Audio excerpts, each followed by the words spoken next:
एक सूखा पड़ा हुआ इलाका। चारों तरफ दरारें पड़ी जमीन, पेड़ सूख चुके थे और पानी का नामोनिशान नहीं। इस वीरान जगह में एक अकेला आदमी खड़ा था। उसकी आंखों में आत्मविश्वास की चमक थी और आसमान की ओर उसके हाथ उठे हुए थे। तभी अचानक आसमान में उड़ते हुए कुछ काले कौवे दिखाई दिए। यह नजारा किसी को भी चौंका सकता था। लेकिन और भी चौंकाने वाली बात यह थी कि ये कौवे उस आदमी के पास आकर भोजन छोड़ रहे थे। कौन था वह व्यक्ति? क्यों कौवे उसकी सेवा कर रहे थे? क्या यह किसी चमत्कार की शुरुआत थी? कहानी को पूरा जानने के लिए वीडियो को आखिर तक देखिए।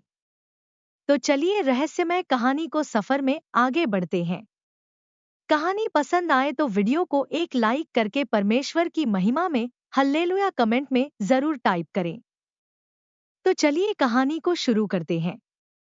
मेरे प्रियो, यह व्यक्ति कोई और नहीं बल्कि परमेश्वर का महान नबी एलिय्याह था। बाइबल के अनुसार एलिय्याह को ईश्वर ने इस धरती पर अपने संदेश और चमत्कारों के माध्यम से लोगों को सच्चाई की राह पर लाने के लिए भेजा था। उस समय इस्राएल में राजा अहाब का शासन था। अहाब ने अपनी पत्नी रानी ईजेबेल के प्रभाव में आकर ईश्वर की उपासना को छोड़कर बाल नामक झूठे देवता की पूजा शुरू कर दी थी। पूरे राज्य में अन्याय और पाप फैल गए थे। यह देखकर एलिय्याह ने राजा अहाब को चेतावनी दी और भविष्यवाणी की कि उनके पापों के कारण पूरे देश में एक बड़ा सूखा पड़ेगा। जैसा कि एलिय्याह ने कहा था, पूरे इस्राएल में बारिश रुक गई, खेत सूखने लगे और लोग भूख से तड़पने लगे। अहाब और ईजेबेल ने एलिय्याह को इसके लिए दोषी ठहराया और उसकी जान लेने की कोशिश की। लेकिन ईश्वर ने अपने नबी को बचाने की योजना पहले से ही बना रखी थी। ईश्वर ने एलिय्याह से कहा, तू केरित नामक एक झरने के पास चला जा। वहां तू सुरक्षित रहेगा। मैं वहां कौवों को भेजूंगा जो तुझे खाना देंगे।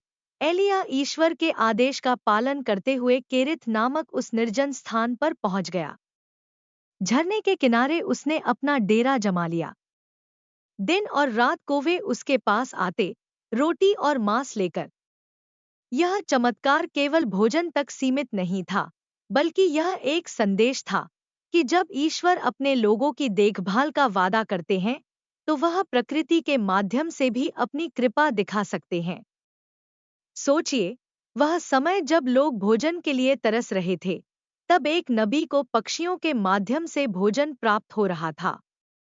यह न केवल ईश्वर की शक्ति का प्रमाण था, बल्कि यह भी दिखाता था कि ईश्वर अपने विश्वासियों को कभी अकेला नहीं छोड़ते। कुछ समय बाद झरना भी सूख गया। तब ईश्वर ने एलिय्याह को सारपत नामक गांव जाने को कहा। वहां उसे एक विधवा मिली जो अपने बेटे के साथ रहती थी।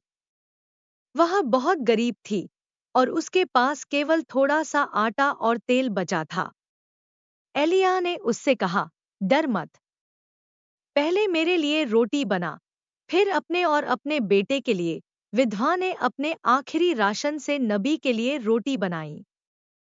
तब एलिय्याह ने उसे ईश्वर का संदेश दिया, जब तक इस देश में बारिश नहीं होगी, तब तक तुम्हारे आटे और तेल का घड़ा कभी खाली नहीं होगा।